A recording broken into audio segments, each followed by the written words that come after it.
Hello friends, how are you? I hope you all are doing superbly great. So guys, let's continue with our discussion on contract costing that we have been doing. Guys, if you are new to the channel, do subscribe to the channel. Do not watch the videos without subscribing and without pressing the bell icon, because in that case you will definitely miss out on some important information notifications, right? So subscribe to the channel, press the bell icon so that you get all the notifications on time, right? So that whenever we are uploading the videos, you get those notifications on time, right? So let's continue with contract costing. So what we have already studied about is that contract costing is done from the viewpoint of contractor, right, who has to write down his all the expenses and all the income, and he has to fix his contract price that he will be charging from the contractee. And in the last lecture we discussed that we will be preparing the profit and loss account for the contract. For every individual contract we are going to prepare the profit and loss account, and this profit and loss account in contract costing is known as contract account.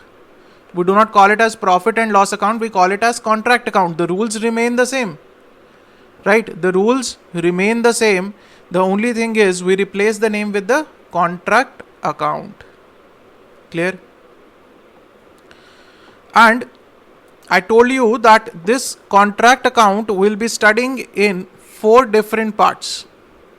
When we are talking about this contract account, we'll be studying this contract account in 4 different parts, right? What are the 4 different parts? Let's see. The first part that we have already discussed in the last lecture, that is related to material, labor and overheads, right? This was our first part. The second part is plant and machinery. The third part is work in progress, and the fourth part is notional profit. We have already discussed the first part in the last lecture, that is about the material, labor and overheads, right? Now I'll show you.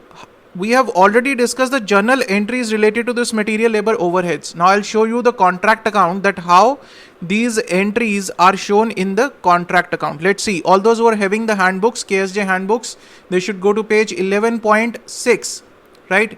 Here the contract account is. I have already told you that the handbooks are must from now on. Whatever the lectures we are going to do, the handbooks must be there. That is going to be really beneficial for you people. Important for that, right? Rest is your choice.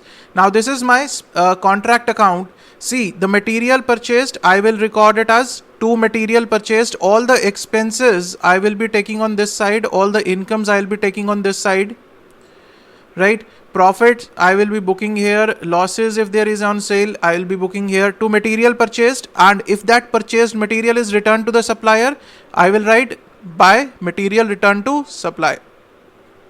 Clear?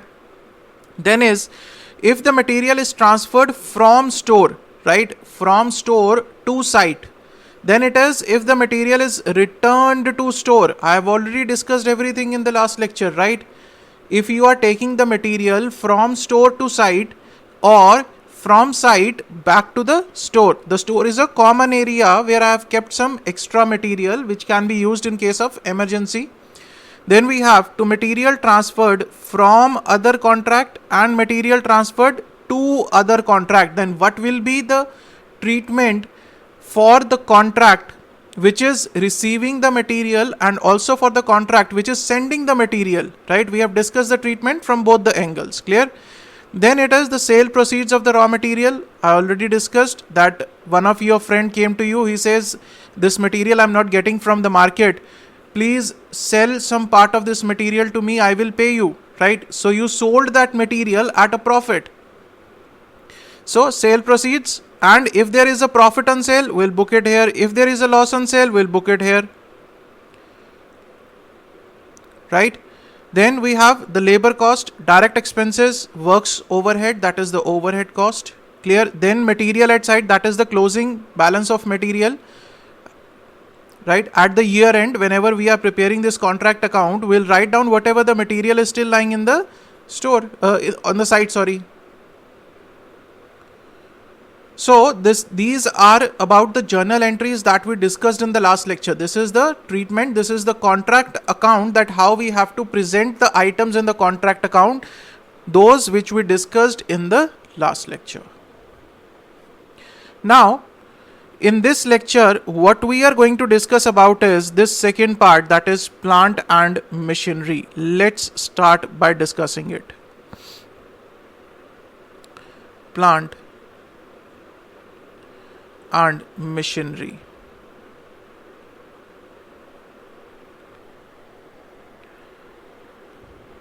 Right? Easy one. Just listen to it carefully. One or two things that we need to focus on. Right? Let's see the first journal entry. First journal entry is plant and machinery specifically purchased. All those who are having the handbooks, no need to write anything, just go to page 11.3. You will get all the journal entries there, right? Plant and machinery specifically purchased for a contract. Specifically purchased for a contract. Say I'm constructing a house. I'm constructing a house and there is a need for a specific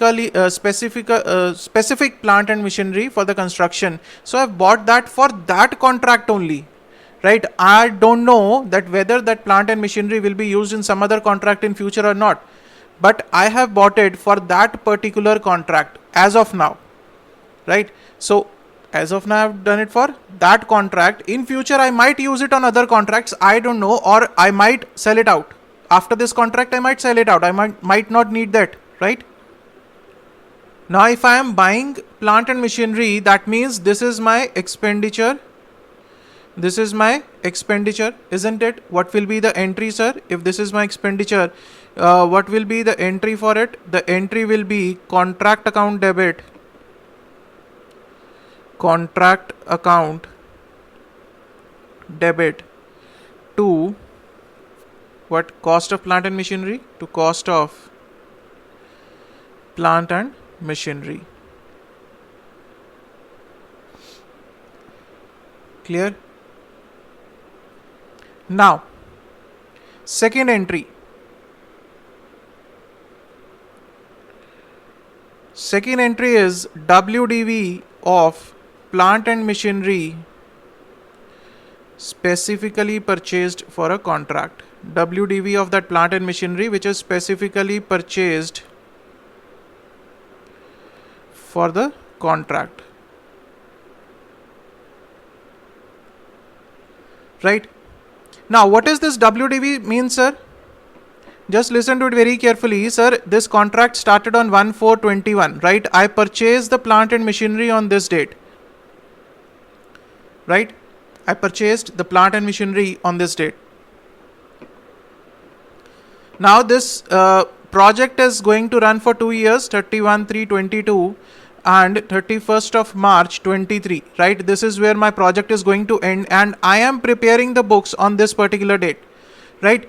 On this say I purchased this plant and machinery for 1 lakh rupees. On this particular date, the value of plant and machinery is 90,000. Now I want to record this 90,000 in the books. This is the closing value of plant and machinery. Sir, we discussed something about the closing value of material at site, right? That closing stock, how we recorded. Now this is like a closing value of plant and machinery. Clear? So what will be the entry? Entry will be the WDV of plant and machinery to contract account. The entry will be WDV of plant and machinery account debit to contract account. 90,000. Clear? So here I can write 1 lakh. Okay. Just for example, I am writing 1 lakh. Now some of you must be wondering that, sir, what about the remaining 10,000? What about the remaining 10,000? Now, here is the most important point. Listen to it very carefully. I'm going to prepare a contract account. Right? I'll show you what I have done. See the magic, sir. Right, so what we have written is, we are writing to plant and machinery. This is what we purchased, 1 lakh rupees, right? And this is by WDV, 90,000 rupees. This is what we did. Journal entry, sir. Simple journal entry. We recorded the purchase of plant and machinery, and we have written the closing value. As on the date we are closing the books, what is the value of plant and machinery? Now, sir, just listen to it very carefully. Just think about it. I told you that this contract account is a mini profit and loss account, isn't it? In other words, we call this contract account a profit and loss account only, isn't it? Right? All the rules, everything is according to the profit and loss account. Can you tell me, sir, do we record the purchase of plant and machinery or the WDV of plant and machinery in profit and loss account? All of you must have studied the profit and loss account, sir. We are studying it right from the class 11. Right? From the smaller classes, we are already studying the profit and loss account. Just think about it. Do we record the plant and machinery in the profit and loss account? Sir, what is the effect of plant and machinery? Just think about it. Sir. I say that I have purchased plant and machinery. For rupees 1 lakh. Sir, what is the accounting treatment of it? Forget about the costing. Just tell me the accounting treatment of it. Sir, this plant and machinery is what? This plant and machinery is my fixed asset. It is going to impact my balance sheet. It is going to impact my balance sheet or not? Asset side, any problem? Right? My fixed asset will increase by 1 lakh. On the other hand, while I will be making payment for it, my cash or bank will be impacted. The cash or bank impact, again balance sheet, sir. Again the asset side of the balance sheet. So one item, this fixed asset will increase and this will decrease. Double entry effect completed. No issues in that. Right? So what is the ultimate effect? Sir, we are affecting only and only the balance sheet and there is no effect on profit and loss account. Then why are we recording this in the contract account, sir? Sir, you are doing it wrong. Absolutely wrong, sir.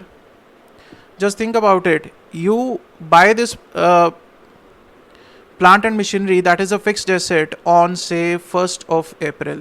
Now on 31st of March, what will be the treatment of this fixed asset, sir? Will you give any other effect of this fixed asset? Will there be anything related to fixed asset that will be taken to profit and loss account? Anything related to fixed asset that is to be taken to the profit and loss account?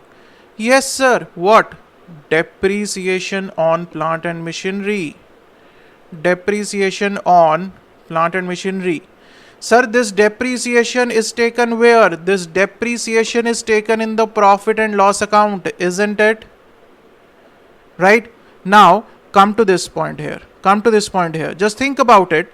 On 1st of April 21, I bought a plant and machinery worth 1 lakh rupees. On 31st of March 22, the value of that machinery is 90,000 rupees. Sir, why there is a difference of 10,000 in between this 1 year? What happened in this 1 year?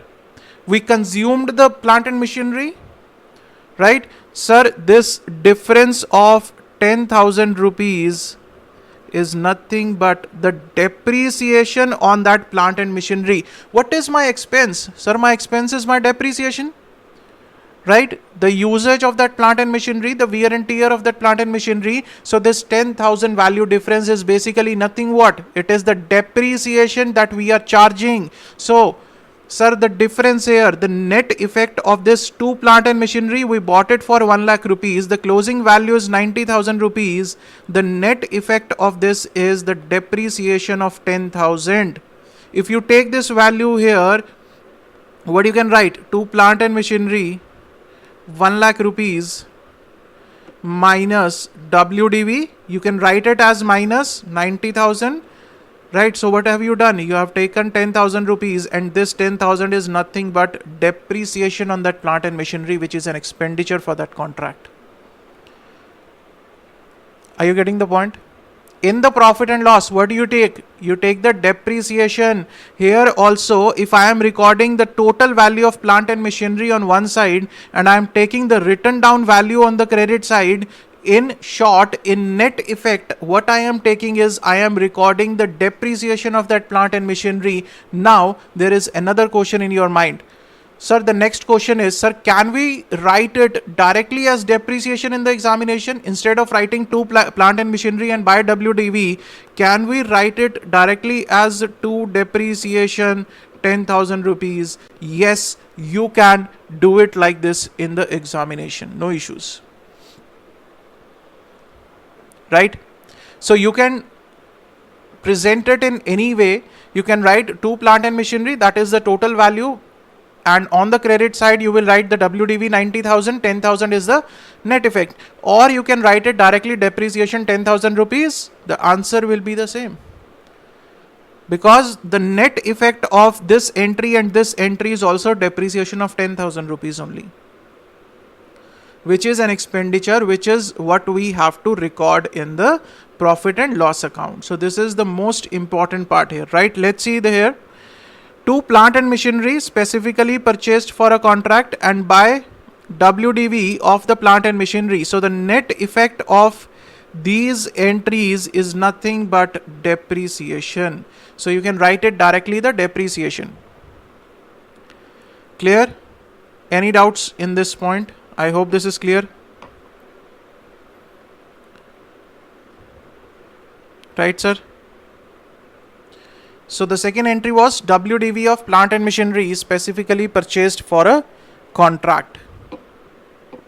Now the third entry is, sir, after usage or by the end of the period or by the end of the contract, I sold this plant and machinery.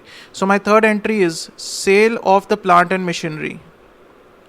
Sale of plant and machinery specifically purchased for a contract.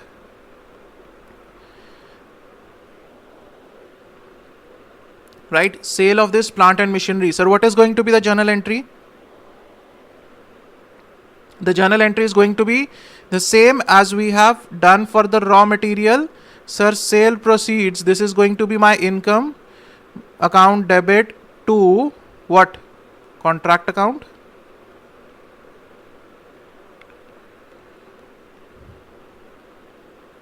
Right? Now, the next entry is if there is a profit on sale. You sold the plant and machinery and you earned a profit. If there is a profit on sale, then what will you do? What will be the journal entry, sir? If there is a profit on sale, the entry will be contract account debit. Contract account debit to profit and loss account.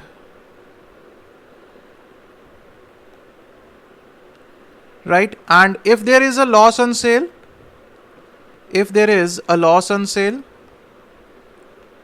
so loss can be there, definitely it can be there. What will be the journal entry? Profit and loss account debit. Profit and loss account debit to contract account.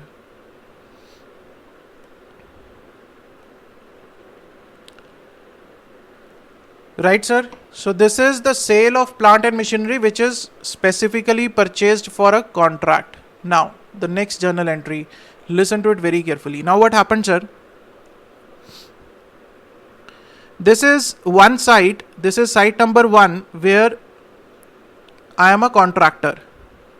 This is site number 2 where again I am a contractor, right? So I have two contracts in hand, S1 and S2.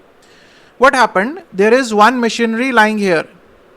There is one machinery M1 which is lying at site 1. Say it is a cement mixture, right?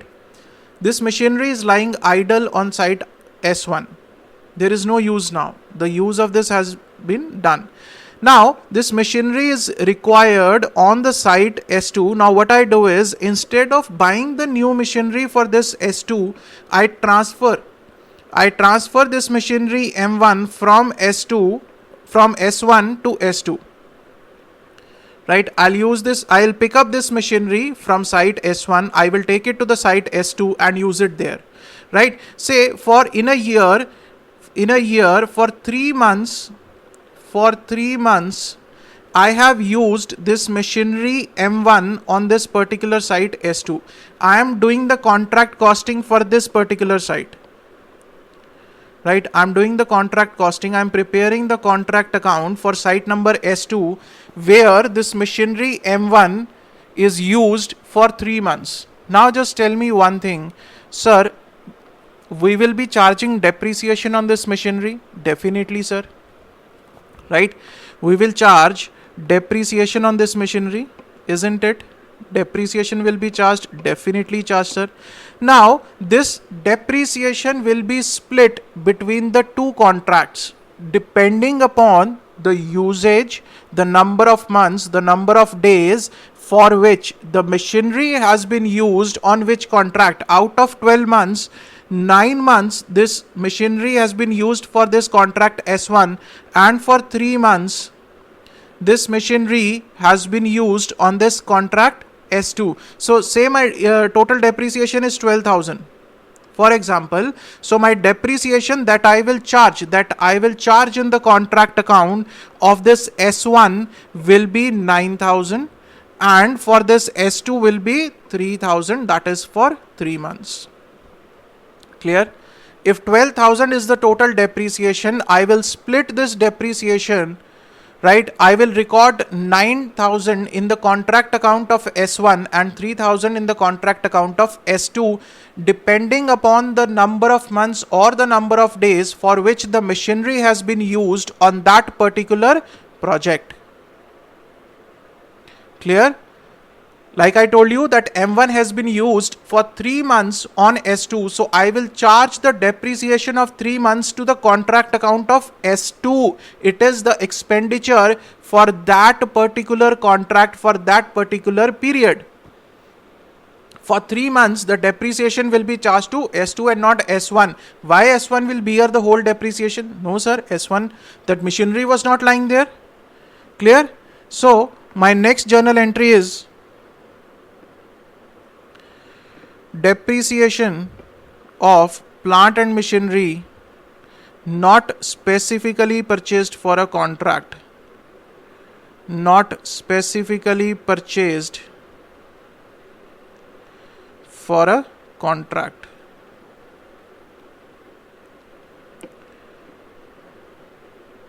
Clear, sir? Now how are you going to record the depreciation, sir? Depreciation is my expenditure, right? So the entry will be contract account debit to depreciation account, right? Contract account to depreciation account. See here. So this is about the sale proceeds, right? This is about the loss and profit to depreciation of plant and machinery not specifically purchased. Clear? Now another option is, now we have seen two options currently. One is that we are buying the plant and machinery for that contract. Second is we are transferring the machinery from one contract to another contract, right? Now the third option is we take the machinery on hire. We hire it and pay the hire charges, right? We take the plant and machinery on rent basically, and we are paying the hire charges, right? Hire charges of plant and machinery. Hire charges paid for plant and machinery. Sir, it is again an expenditure, so entry will be contract account debit to hire charges account. Right? So basically there are three things related to plant and machinery. One is we are buying the plant and machinery. Second is we are transferring the plant and machinery from one contract to another contract, and the third one is we are taking the plant and machinery on rent or hire. Clear? Next is other expenses, other charges, other expenses related to plant and machinery. Other expenses related to plant and machinery, like the maintenance expenses, sir. Right? It can be power and fuel expenses, maintenance and repairs can be there. So these kind of expenses which are related to plant and machinery. So again, what will be the entry? Again, the expenditure, sir. Contract account debit to other expenses account.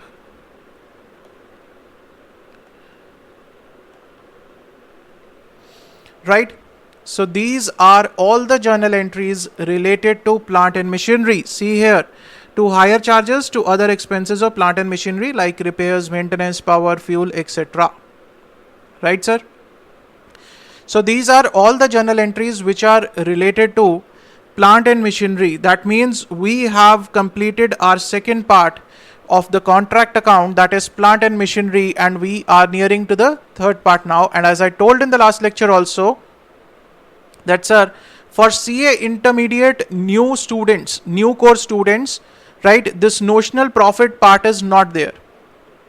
This notional profit part transfer to profit and loss account and WIP reserve, this notional profit part is not there for the CA intermediate new course students. I will just touch upon this profit, that this part I will touch upon for other students, because our videos are being watched by the CMA students also, by UPSC also, by BCom students also. So everywhere this notional profit part will be there except for the CA intermediate student, new course students, right? Old course is almost over now, right? So for the new course student, this notional profit part is to be ignored. I'll tell you where you have to ignore it. Okay. Don't worry about it. In the books, you will find the notional profit part. Don't worry, because the CMA students are also buying our books.